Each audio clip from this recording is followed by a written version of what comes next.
letztes. Great. Well, welcome everybody. We've got a bit of a chit chat going on between some of our panelists today, and I give a hearty welcome to everyone who's made some time to join us. So thank you very much. Apologies to any of you who may have had some challenges with the automated notification that may have gone out regarding the recurring meetings.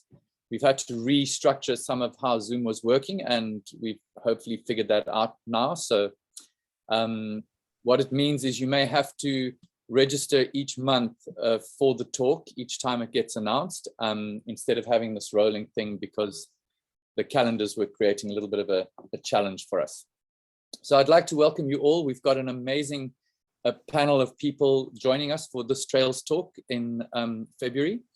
And I think a really exciting topic for us at the World Trails Network, but also globally for Trails. And for those of you who don't know me, my name is Galio Saints. I am the International Chair for the World Trails Network currently. And we have joining us today an amazing team. We've got Kirsten Stender from Australia, and she's from the Bibbulmun track. We have Laura Belville from the Appalachian Trail in the United States.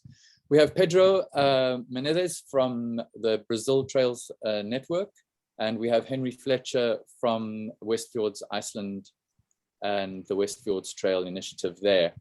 And we have apologies from two other panelists. Anna Carolina from WWF unfortunately couldn't make it in the end, and our other panelist from South Africa, Sonia Kruger, has taken ill with COVID. So we are a panel of for this afternoon, morning, evening, and we invite all of you who have joined the call and this Trails talk to also join in. The idea with the World Trails Network Trail Talks is that they are more a conversational space, a dialogue space, and a place to learn from each other and with each other.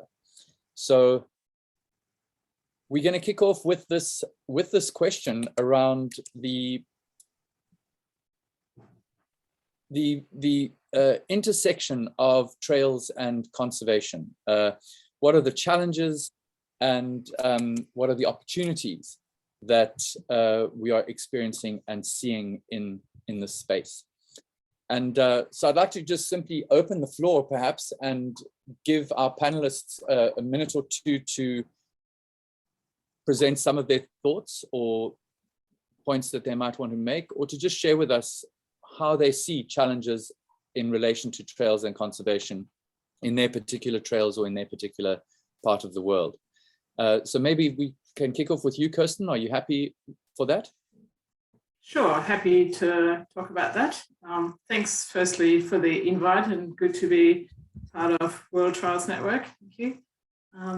Yeah, in Western Australia, it's pretty warm at the moment, probably unlike most of you in the moment. But yes, so you don't want me to talk about the presentation yet, is that right? Just an overview.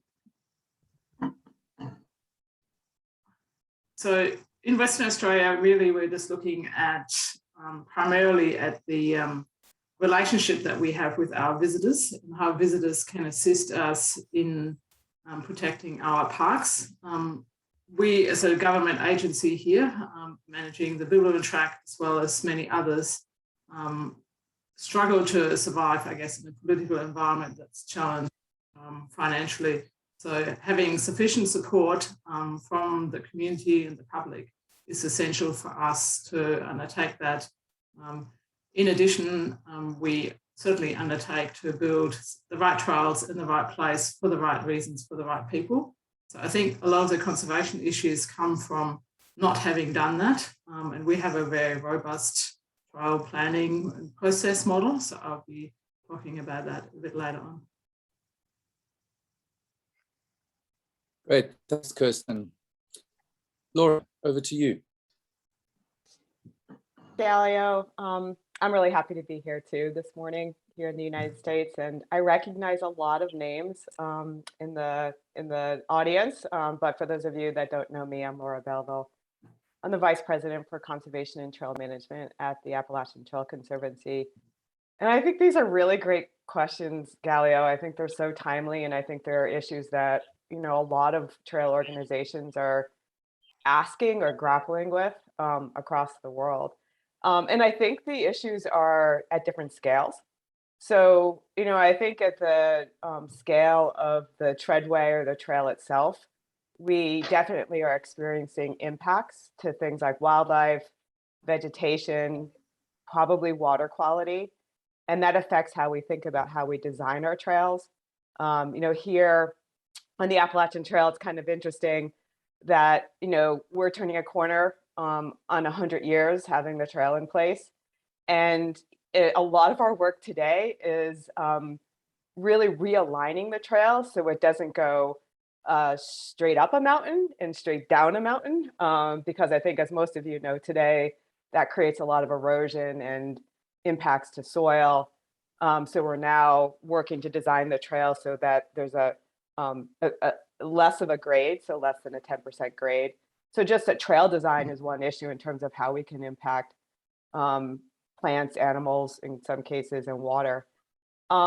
We also are thinking about how many people are using the trail these days. So 100 years ago, not quite as many, but today we have areas that in some respects are inundated with people. Some of those places have sensitive vegetation, maybe the alpine areas up in the White Mountains. So many people going up there for incredible views. We have what we call the Instagram effect. So places that maybe were hidden a decade ago are no longer. And so, we're thinking a lot and working with recreation ecologists to figure out how do we design trails to be most sustainable to the number of people that are coming, but how do we also try to mitigate the impacts to important plants, animals, and water. So there's that scale. And then I think there's the scale of what does the visitor experience when they're hiking along a trail. We're fortunate on the Appalachian Trail where we traverse a number of national parks and a number of national forests that provide a fairly wide area of protected lands. But then there are more narrow corridors, and we have to work with our communities to help protect view sheds and other important aspects of the trail experience. And so as we again have turned a corner on 100 years, we're thinking more about that landscape experience and the value of that landscape, not just from a recreation perspective, but from a conservation perspective. And it's a fairly big pivot for us. We're collaborating a lot more with our academic community, our scientists, and even more so trying to figure out how we engage communities, as diverse as possible so that we can advance a conservation agenda that, ensures in the next 100 years, we have a trail experience that is just as enjoyable and protected as it is today. So we have areas that are under, I would say, greater threat than others, but we also have a great sense of urgency to do work to ensure that, especially a heavily populated area of the United States on the East Coast, we still can offer amazing recreation opportunities. Wonderful stuff. Thank you, Laura. Pedro, are you good to give a little overview of the opportunities and challenges with trails in conservation in Brazil? Yep, I am. Good morning to all of you. It's a pleasure to be here. Thanks for the invite. Brazil has started very late to think about trails stewardship. In a way, this has helped us to learn from other experiences, such as both the Bibamon Trek and the Appalachian Trail that are here. So the Brazilian Trails Network, as it set off in the first place, it already had a strong conservation component. It was inserted in a program of the Ministry of the Environment as a tool for connection between protected areas. So Brazilian trails, to be recognized, must also be functional corridors for wildlife between core areas, which are protected areas. So in fact, as Brazilian trails on the Brazilian Trails Network set off, they are already conservation tools. They must be, otherwise they're not recognized. Of course, there are still a lot more questions than answers about the functionality of trails as corridors, the width, which animals can use them, when trails function as corridors, and when they function as a sink that help predators to predate more easily on wildlife. But within the Brazilian Trails Network, we have a team of academics and ecology researchers who are looking into that and helping us shape the design of the trails. As we progress into the trails talk, I can go into more detail about these questions. There is also finally a effort by the Brazilian Trails Network to make our hikers into conservation allies by two ways. One, through education, and the other as effective guardians and people who are the eyes of the rangers. The Brazilian Trails Network official application, eTrails, has a tool which is called the Guardian that allows hikers to communicate immediately with trails stewards and tell them about problems that we have on the trails. And currently we are talking with the Brazilian Institute for Wild Health, Fiocruz, to also put into the eTrails app another tool that will help us to connect hikers to researchers on animal spotting and animal health. Thank you, Galio. Thanks, Pedro. Okay, some interesting elements coming out of this conversation so far. Perhaps, Henry, if you've got anything to say from your experiences at this intersection in the Iceland area? Yeah, thanks, Galio. Good morning or good afternoon, depending on where you are. Great to be part of this as well. And Pedro, really enjoyed listening to some of those points, especially using hikers as kind of guardians. So I've been working in Iceland, and it's in a region called the Westfjords in the very northwest of the country, and it's still got an aura of wildness, like saturated over the land, and development is seen as a key priority for the region because a lot of people have left the region. The economy has been in recession for a number of decades, and so conservation doesn't get much of a look in when it comes to discussions around the future of the region, and that's evidenced by things like destructive fish farming practices being placed in pristine fjords, and the main angle of tourism marketing being essentially just promoting car tourism. I've been working with Jay Simpson, who I think I spot on the call down here as well, for the last decade or so, to try and tease out the conservation story of the region and some of the highlights and key points that people can then enjoy whilst walking, and whilst we've been trying to incorporate that kind of philosophy into our trail development project, and I'll touch upon some of that later on. But yeah, this intersection of trails and conservation is a really beautiful opportunity. I think it offers an alternative. Whether it is possible to always kind of minimize your impact, there's well-documented cases in Iceland where huge visitor numbers have resulted from Instagram and other kind of marketing initiatives, and just kind of blazed over really sensitive sites, and that hasn't been managed in a coordinated fashion, and they're now responding, years later, when the ground has been essentially destroyed through footfall and through people leaving rubbish and through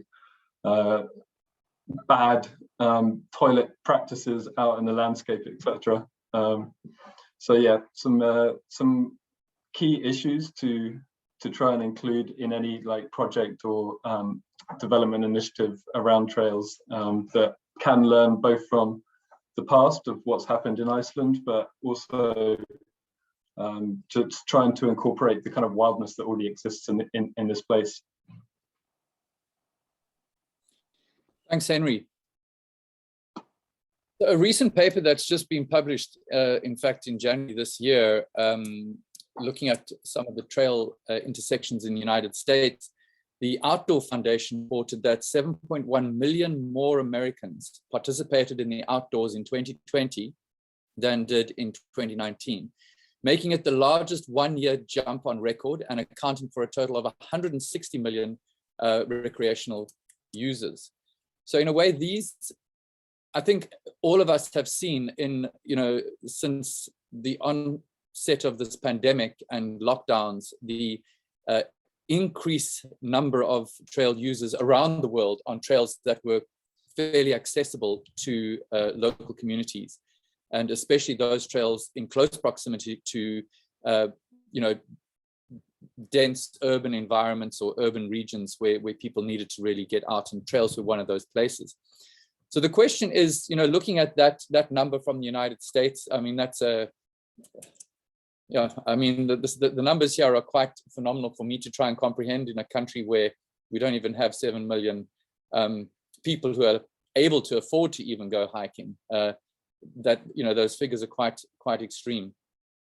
The question is, of course, what we are seeing is, given this increase in trail users in a number of our primary trail areas, we can look at another case point, this one by the Colorado Parks and Wildlife Agency, which estimates that 3,460 more miles of new trails will need to be added to Colorado's existing 39,000 miles of established trail in order to keep pace with the growing population that is wanting to use trails.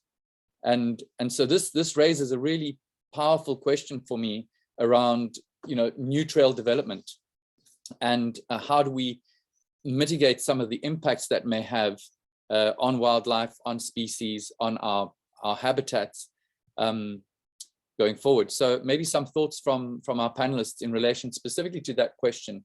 How do we deal with the increasing demand of outdoor recreationists, in particular trail users, who are needing more trail in a sense to meet their desires and needs?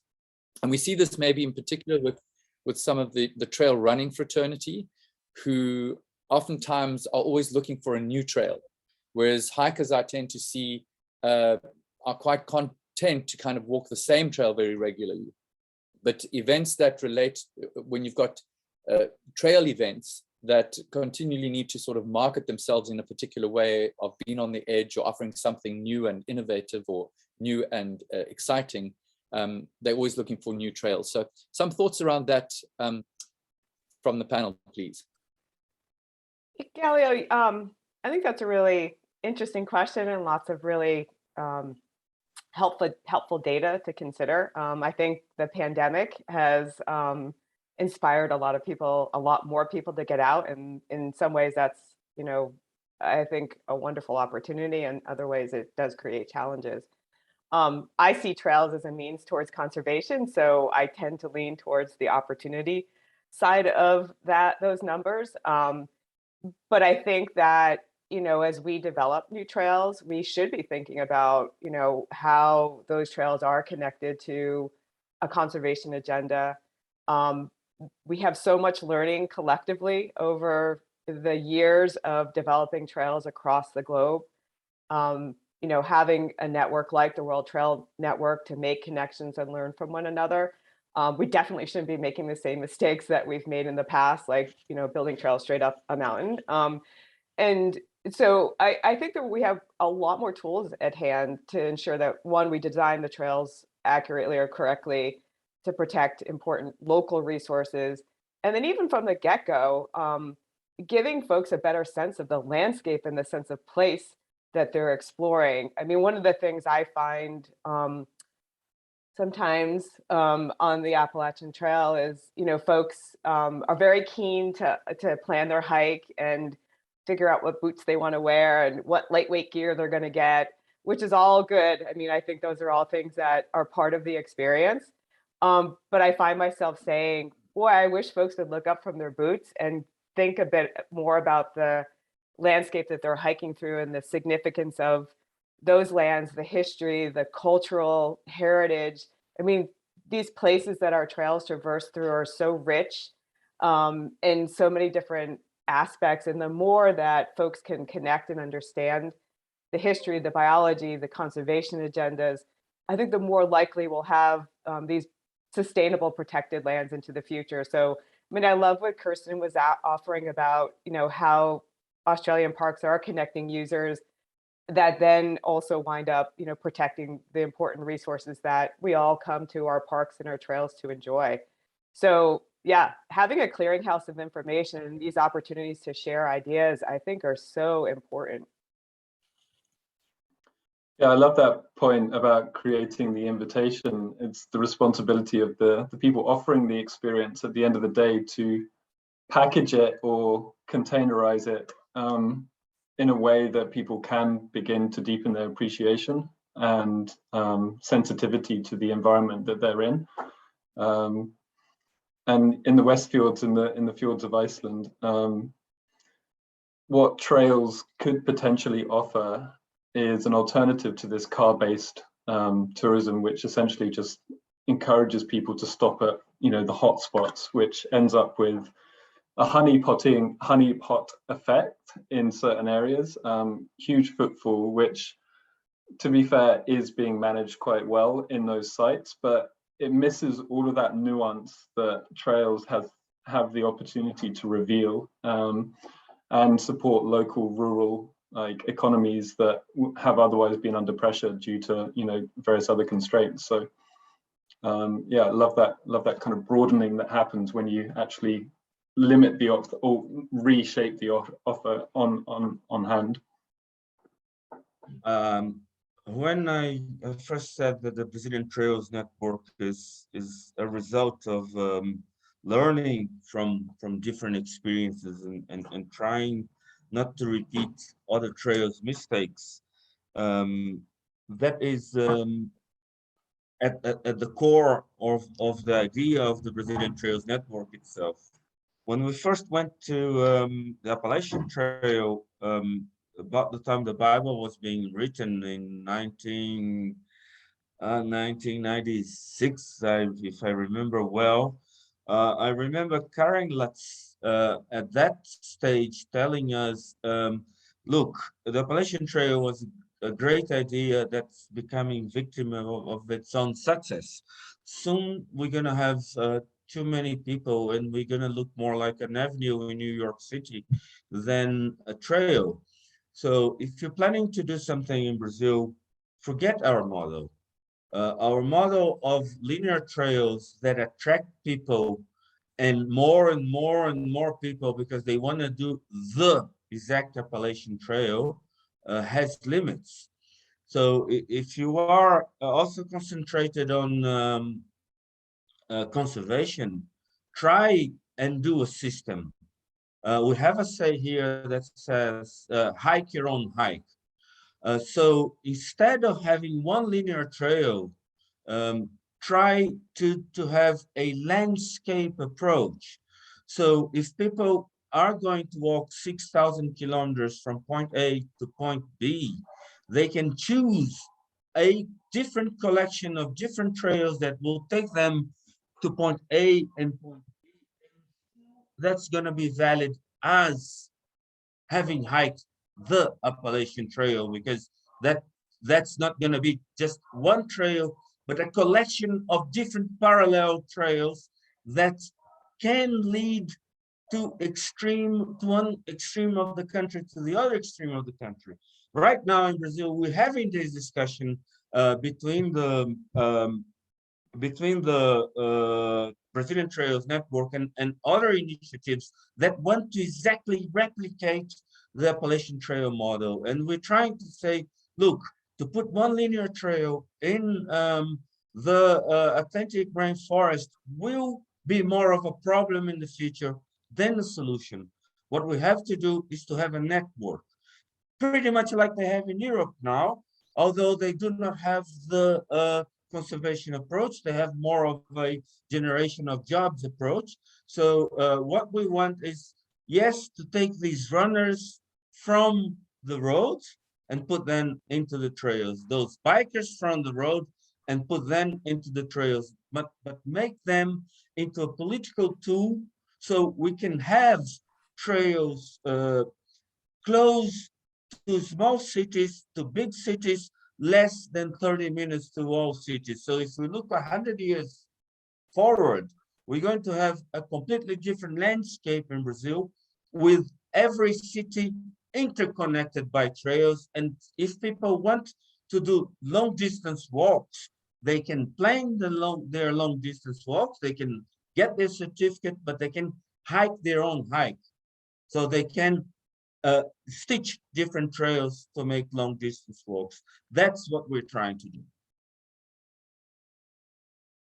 Thank you. I'd love to hear from Kirsten, but Kirsten, maybe as a precursor, listening to this conversation so far, there is studies that have come out again just in the last 2 years that indicate that trail route and trail density are directly correlated to habitat fragmentation and compression. So Pedro is talking about the notion of a sort of network of trails, a system of trails. And I'm just wondering, if that, going from a linear system like the Appalachian Trail or the Bibbulmun Track, for instance, have you seen in your part of the world, Kirsten, where if you expand that linear track into a more system-wide kind of landscape track, does that result in fragmentation and impact on wildlife movement or wildlife engagement? I think to answer that, Galileo, I'd like to take a step back, really, because I guess for us, COVID has given us the opportunity with government quite a lot of money towards new trails and trail upgrades. So that has given us the opportunity to go back and consider what we have and what we would like to have and how we can build more sustainable trails with lower impact on the environments in the right places. I think the Bibbulmun Track obviously has been around for some years now, very similar to the Appalachian Trail, but we're finding linear trails are not that popular these days because they're just difficult to manage. A lot of planning is required. So we're building more networks of trails and circular loops. And with that, I guess that come more into an area rather than dividing a landscape. And we do very thorough planning to make sure that the area we put trails in is suitable from a conservation perspective, including flora and fauna, avoiding areas of high conservation values as much as possible.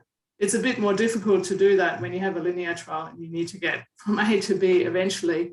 But I think animals like the Bibbulmun Track and they do travel on it.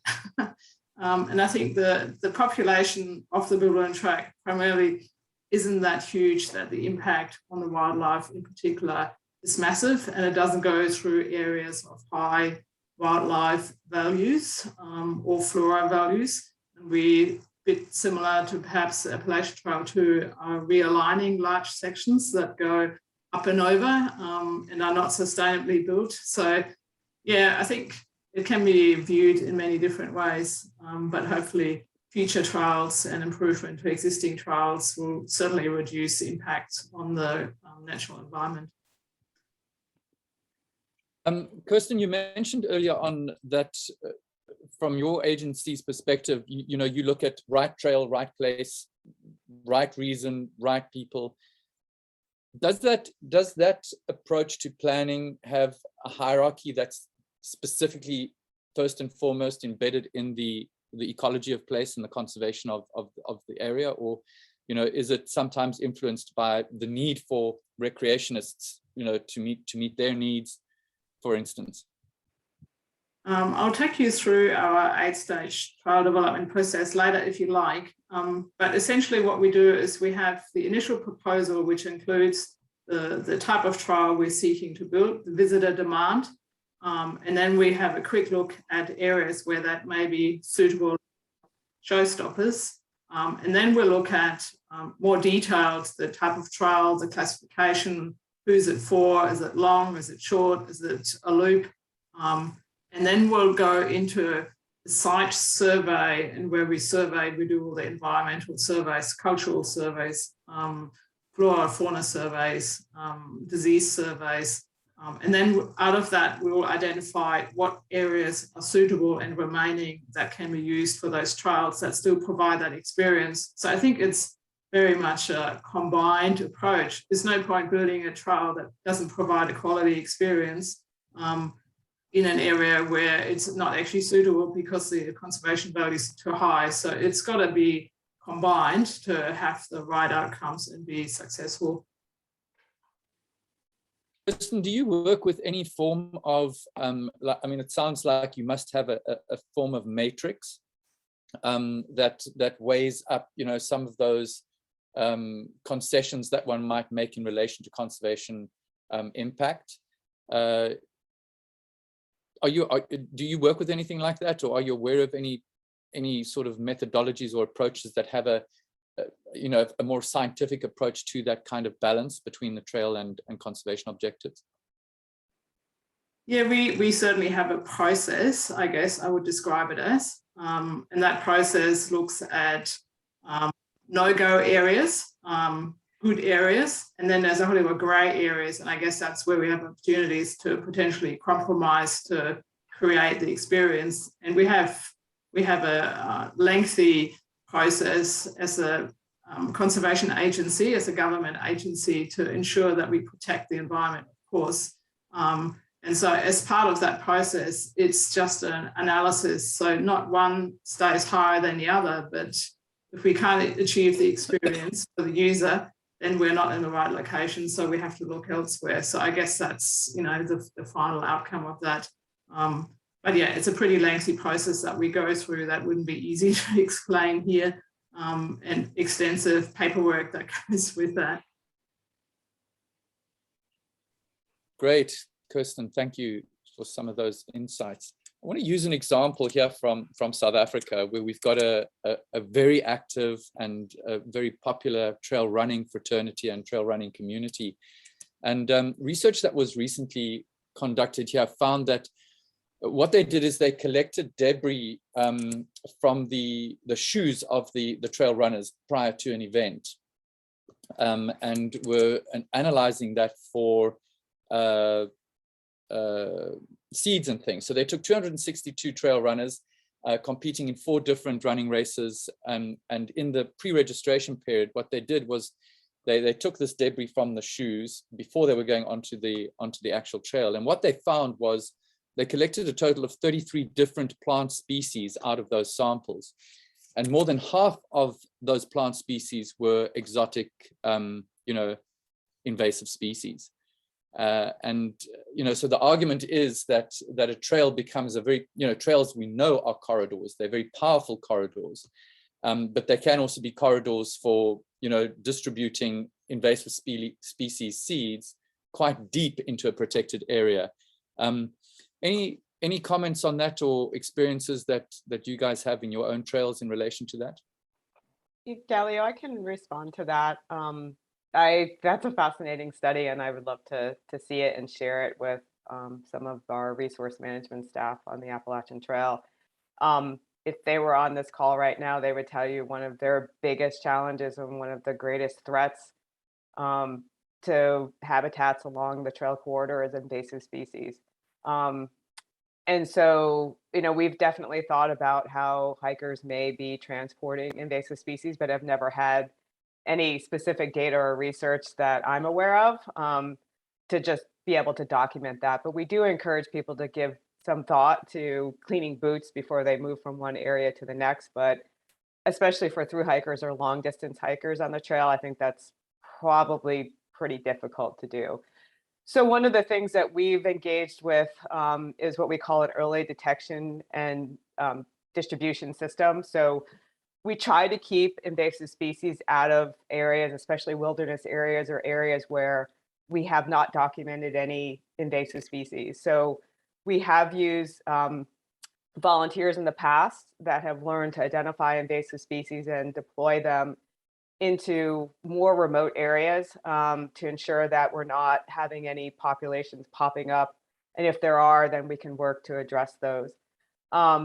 We do use a system that is managed by the US Geological Service, where that data gets uploaded into early detection distribution mapping system. So people can get a sense of, especially when there's a new aggressive species, where they're popping up and how proximate they may be, especially to sensitive areas. So there's some tools out there that I think we can use, but at the end of the day, one of the things, if my staff were on this call, would say is we need more resources to manage our natural heritage.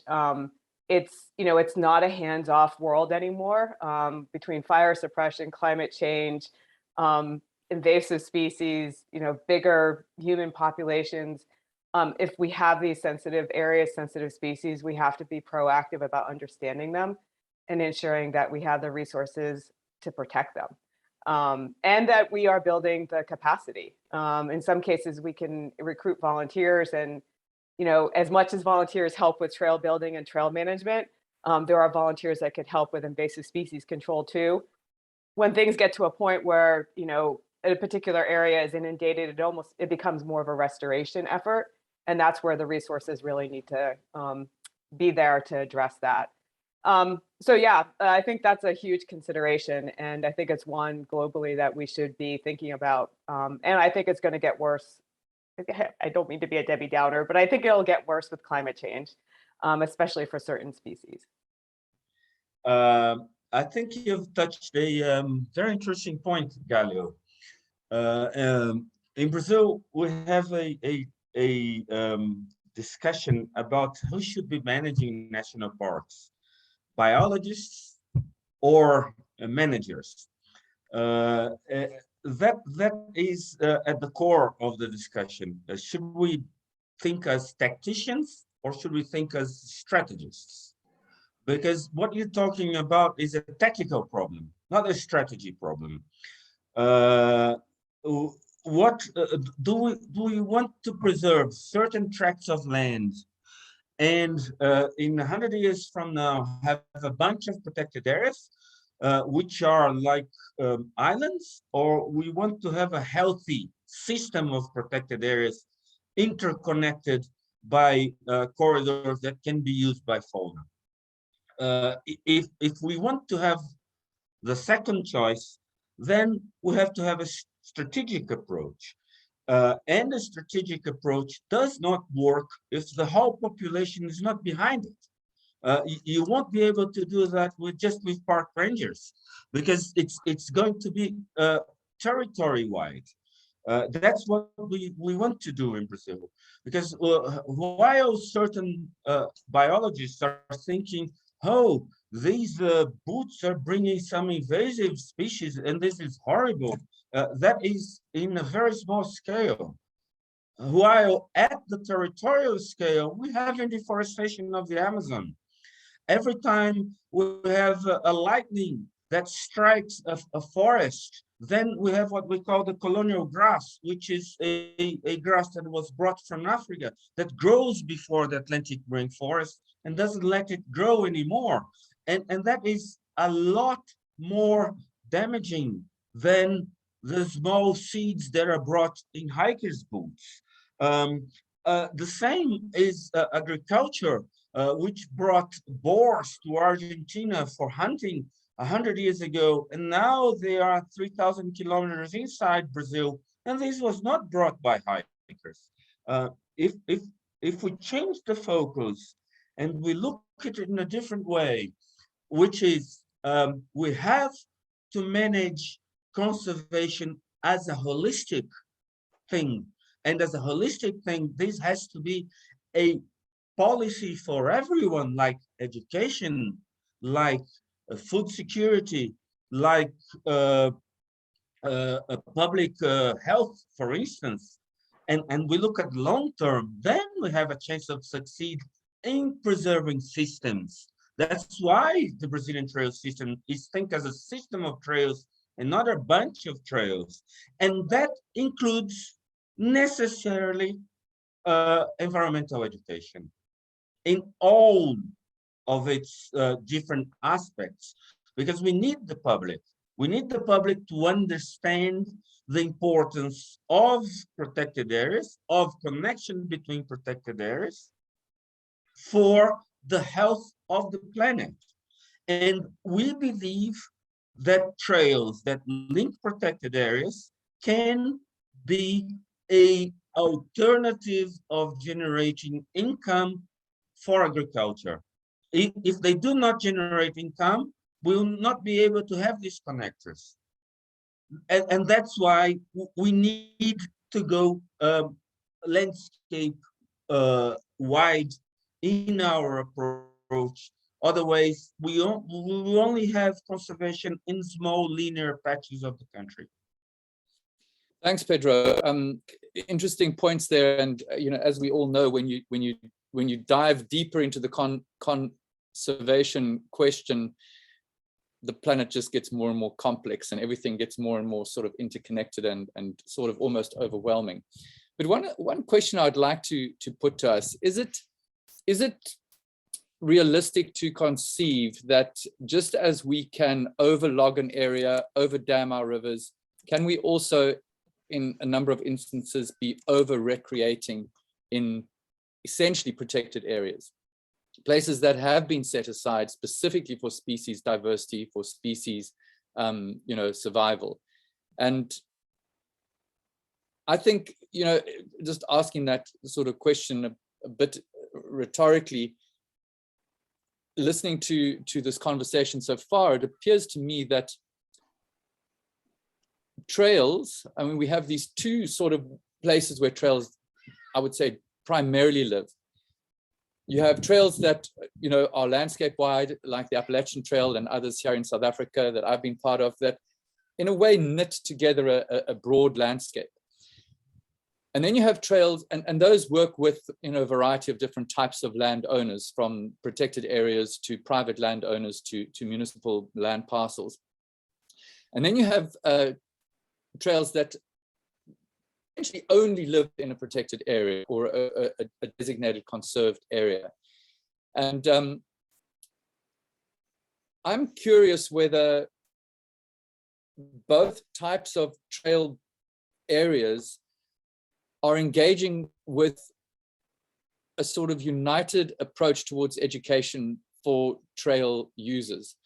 A lot of us, you have a number of people or trail users who go out onto trails, and for them it's very much an experience of nature. That is the primary attraction. It's to just be in nature, spending time in nature. Whereas, and as you can hear, I've got a whole lot of nature around me where I'm sitting. The birds here are quite wild. I mean, I'm actually in the middle of a corridor, where I'm currently located. So what I'm getting to is the educational aspect. Not all trail users are showing up with what one might call an embedded conservation ethic. They really see these trails as places to recreate, places to have deep adventures, places to just behave as humans behave, which is usually not exceptionally well. And I'm curious around what role us as people on this call might see trails playing from an education perspective to more overtly be making the distinct connections between in a sense, the fragility of the landscape that trail users might be walking through or cycling through or running through, and how that can deepen the trail users' role as champions or ambassadors or advocates for the protection and preservation of those spaces. So maybe any of you've got some, let's say, some ideas you can share that you've seen work exceptionally well in your trail areas that have helped your trail users to become much more conservation or biodiversity conscious, to the extent where they may even make decisions that would involve sacrificing some of their recreation ambitions or recreational objectives in the interests of minimizing some of the impact they might be having in particular areas. Any thoughts on that from some of you? And then we're going to move into some questions from our Gallo, I'm yes. sorry to jump in. I just would like to add one little thing to your question. You asked if we have too many users for our trails. Let me change that question. Do we have too few protected areas for the number of users we have? You know, Vedra, you spot on, and I'll go into a little bit of that later, but let's right now just get a bit of a sense of how you guys have been engaging with this education question. And, you know, do you have some tips for other trails on this call who could learn some things around deepening that engagement with awareness? Yeah, Gally, I'll take a crack at that really good question. You know, I think it's an area where not just trail managers, but public land managers in general need to get a greater appreciation. I know working with the Appalachian Trail Conservancy, we've had a few social scientists in the past help us think about our messaging, just even at the smallest scale. Jeff Marion, who shared some publications with us heading into this session, is one recreation ecologist that has been really helpful, and he collaborates with folks that approach trail questions or public lands management questions more from a social science perspective when you're dealing with an issue that is related to people, how we put the signs out near the trail and the kiosk and what people are willing to read and take the time to engage with. We are on a constant learning curve about that. And I do think that we need more experts in the social side of our work engaging with us in the same way that we're working with ecologists and other scientists in, you know, land management. And so I will say, at least from our perspective, we have not discovered a silver bullet. And, you know, we are, you know, thinking about the communication channels. We put folks out on the trail in heavily used areas to meet people where they are and develop that human connection to help people understand what's important about the area, what's sensitive about the area. I hope that that has an impact, but it's actually pretty difficult to measure. You know, we could measure it in the amount of trash that Ridge Runner has to pick up every year, every season that they go back to that same heavily used location, although there could be different people there every single year. And so it is there's in a way I think there's an opportunity for a big movement across trails to be talking about this in a more global way, that we love our trails. They are important experiences in protected areas. And how do we, you know, message out collectively to ensure that people appreciate that when they come to these special places? We have things like Leave No Trace, we have Recreate Responsibly. We're trying to reach different audiences through different channels. But I would say it's probably a huge challenge, and one that I think we have to rise to, because as Nat's been chatting on the side here, these trails are so important to connect people to conservation, to landscapes. In some places, they are helping to spur economic development. And if we can do that sustainably, I think that that's a great agenda. But if people, again, don't come to the trails and look up beyond their boots, we're just always working with more people in a particular area. And it's not a shared stewardship. It's not a shared responsibility. It becomes the burden of the land manager. And then we have to think about things like permits and, you know, other means to limit the number of people on our public lands. And I don't think that anybody really wants to do that because they're there for a purpose. They're a national investment.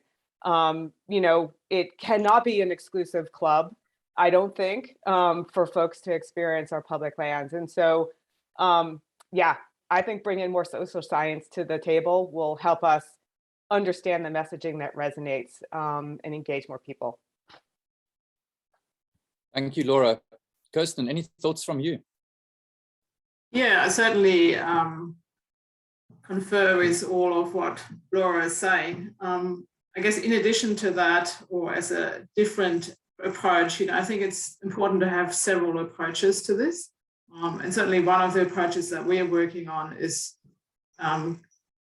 assisting visitors, trial visitors to have attachment to the trial, attachment to the park that the trials are in. And so therefore they understand the importance of protecting those parks. And that may be through voting for certain parties. It may be standing up and lobbying as required. So we have a case, an example in Tasmania, where we had a new trial network which was built in an area that was known to be logged eventually. And then the logging people wanted to move in and destroy all the trials and also the park essentially. So the trial users teamed up with the conservationists and protected the park, prevented the logging, and also protected the trials. So I think that's another quite a different level, I guess, and a different approach. But yeah, for us as government and looking, at bigger parks, at bigger areas, that is quite an amazing feat to see that actually trial users are standing up, not just for their trials, but also for the parks that the trials are in, and ensure that funding is as ascertained and sufficient to protect their park that they have an attachment to. Thanks, Kirsten. Any thoughts from you, Henry, briefly? Yeah, I mean, this tussle between opening trails up and conservation is something, improving appreciation and understanding of ecology is something we've been working on. And the solution we have adopted is creating a high quality set of guidebooks that not only just kind of detail information and tell people this is this, this is that. It's a more invitational kind of tone set within it to try and actually have people explore their own relationship to nature as they move through the region. I think, as Kirsten said, like a multi-pronged approach, and as Buck has written on the chat here, more and more it seems to be going in a digital direction, and that's a low impact way of engaging with people. You can reach a wide audience very quickly. So yeah, I think all of those different components need to come together. But yeah, fundamentally they need to have a financial case backing them up at the end of the day, or some kind of agreed upon policy, as Pedro is stating. Great, thanks, Henry. Pedro, any thoughts from you? We're then going to go into yes, questions. I think Kirsten was spot on. I remember when I lived in Australia, the Great North Walk, hikers were responsible for the transformation of 5 state forests into national parks. So hikers can also become a political movement. But again, I go back to the tacticians against the strategists. If we go back to how we are managing conservation today, it's a concept that really springs up in 1972 in Sweden at the first United Nations Conference for the Environment. And then in Caracas, it is decided that every country must protect 10% of its territory. It is soon perceived that this protection cannot be made atomic. It has to be made system-wide. So several COPs, Conference of the Parties later, we have a decision that we have to protect 15% of the world's territory through well-connected protected areas. But we have to look into trails outside the protected areas as also protected areas. But more than that, if we want a conservation approach in a country like Brazil, and for that matter, I think Australia and the US are pretty much similar to us because we're huge. We have to have everybody talking the same language. In Brazil, you have national parks going one way, state parks going a different way, municipal parks, which belong to more than 10,000 different municipalities, having a completely different approach. We don't have a system.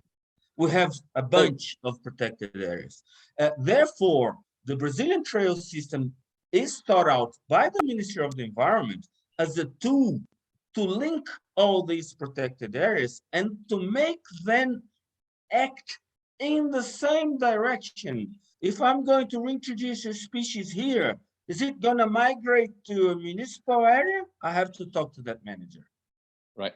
And we Pedro, have to thanks. I'm going to hold you there if you don't mind, just because we're running a little bit out of time, and I'd like to just open the floor for anyone on the call who may have specific questions. There's some nice engagement that's been going on in the chat, so I just want to say thank you to everyone for that. And so yeah, just we've got 2 minutes or so for some questions, and then we'll do a quick wrap up. Christopher, please go for it. Yeah, thank you. I'm Christopher from the Philippines. We currently have a project. We call it the Sierra Madre Nature Trail Project. Sierra Madre is the longest mountain range here in the Philippines, and up to this point, there hasn't been any complete trail traversing the Sierra Madre from end to end. So we're looking at completing the trail probably in 5 years. I mean, I know completing the trail is easy enough by just doing it physically, but the politics, the social science, the conservation aspects, things like that will take much longer. So we've been asking for funds, and we just got rejected from a grant that we applied for. It's not an instant rejection that we received. Christoph, may I interrupt you? Sorry, if I may interrupt you. Do you have a specific question directly that you can put to our panelists? That we yes, sorry. Yes. What I'm what I would like to ask is, we got rejected because they said that we weren't able to bridge the gap between conservation and the tourism aspect of having a trail inside Sierra Madre. The thing is, there are already trails in there. We just want to interconnect it, like what Pedro is saying. So is there a way, or is there something that could have been said about that their projection? That's the question. Great. I'm going to sort of respond to that, if I may, and I'm doing so in the context of also wrapping up a little bit.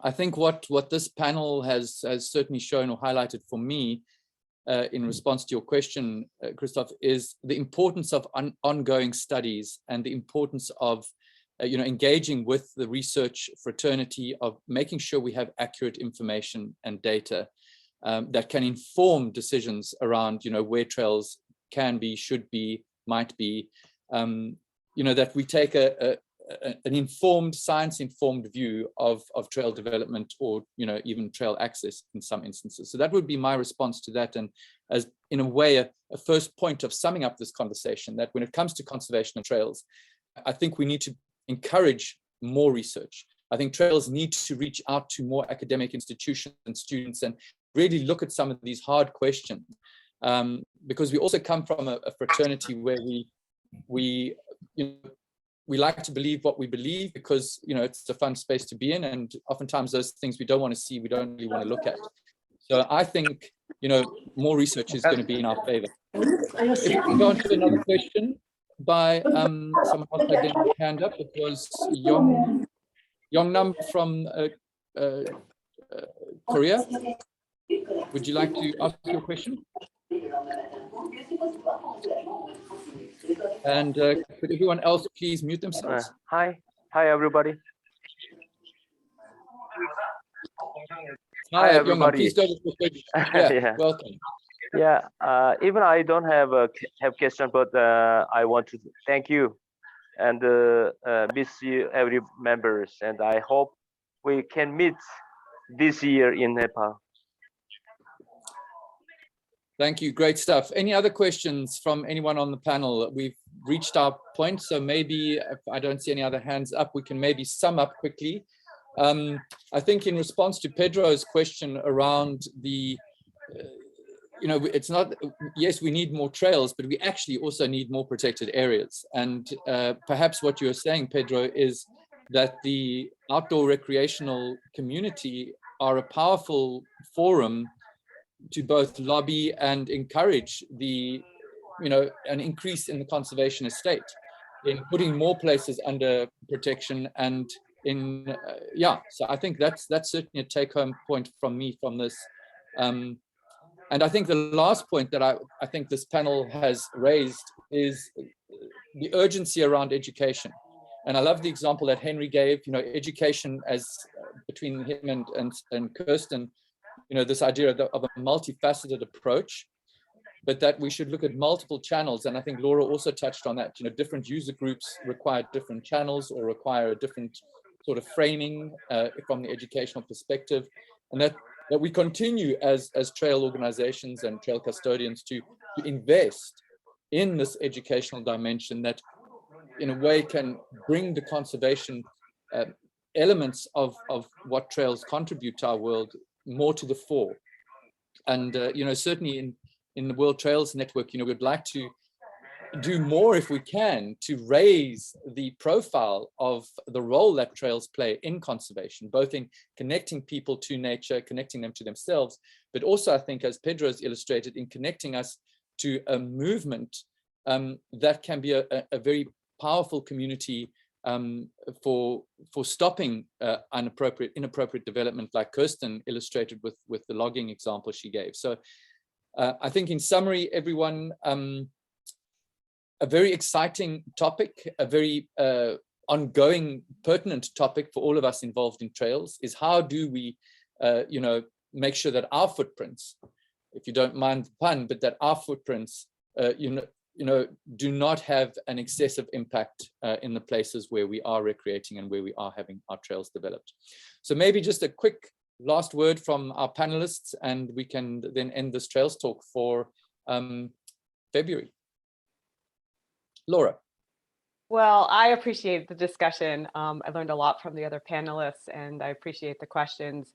What just popped into my head, Galio, is that there may be some topics that warrant having their own series, and maybe inviting some other folks in to talk about the science and share in more depth some specific case studies. So something to think about as we go forward with our online sharing, which I think is one of the silver linings maybe of a pandemic, that we all get to huddle here early in the morning or late at night to share ideas in more depth. Thank you, Laura. Henry.